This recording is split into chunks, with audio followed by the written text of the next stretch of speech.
क्या आप जानते हैं कि भारत के नक्शे पर एक ऐसी जगह भी है जहां आज भी सरकारी कानून नहीं बल्कि एक अदृश्य शक्ति का फैसला चलता है?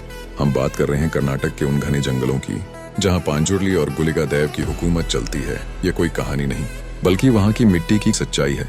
सदियों पहले एक राजा ने मानसिक शांति के बदले अपनी हजारों एकड़ जमीन वहां के आदिवासियों को दान कर दी थी। देव ने पत्थर के रूप में गवाही दी थी कि जब तक सूरज चांद रहेंगे ये जमीन इन बच्चों की रहेगी। अब वो बात जो बहुत कम लोग जानते हैं। अक्सर लोगों को लगता है कि यह सिर्फ एक रस्म है, लेकिन असलियत यह है कि जब कोई व्यक्ति देव का रूप धरकर नाचता है, जिसे भूत कोला कहते हैं, तो उस दौरान उस इंसान का शरीर एक साधारण मनुष्य का नहीं रह जाता।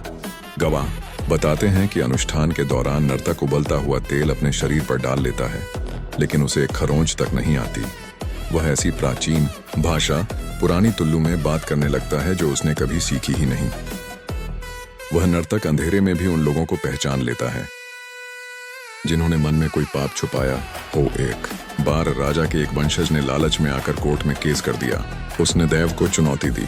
उस रात जब कोला हो रहा था, देव ने उससे सिर्फ एक सवाल पूछा, क्या तुम अदालत के फैसले को मेरे फैसले से ऊपर मानते हो? उस आदमी ने घमंड में हाँ कह दिया। कहा जाता है कि कोर्ट के गेट पर कदम रखने से ठीक पहले उस आदमी की आवाज हमेशा के लिए चली गई। डॉक्टर हार गए, कोई बीमारी नहीं मिली। उसने लिखकर माफी मांगी और तब जाकर उसकी आवाज वापस आई।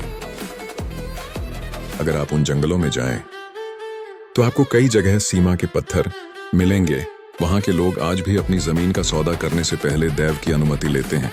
रहस्य यह है कि वहां की अदालतें भी कई बार इन देव के फैसलों का सम्मान करती हैं। वहां हवा में आज भी एक गूंज है, अगर आप सच्चे हैं तो जंगल आपका रक्षक है, लेकिन अगर आपके मन में खोट है तो याद रखिएगा, पांजुर्ली देखता है और गुलिका कभी भूलता नहीं।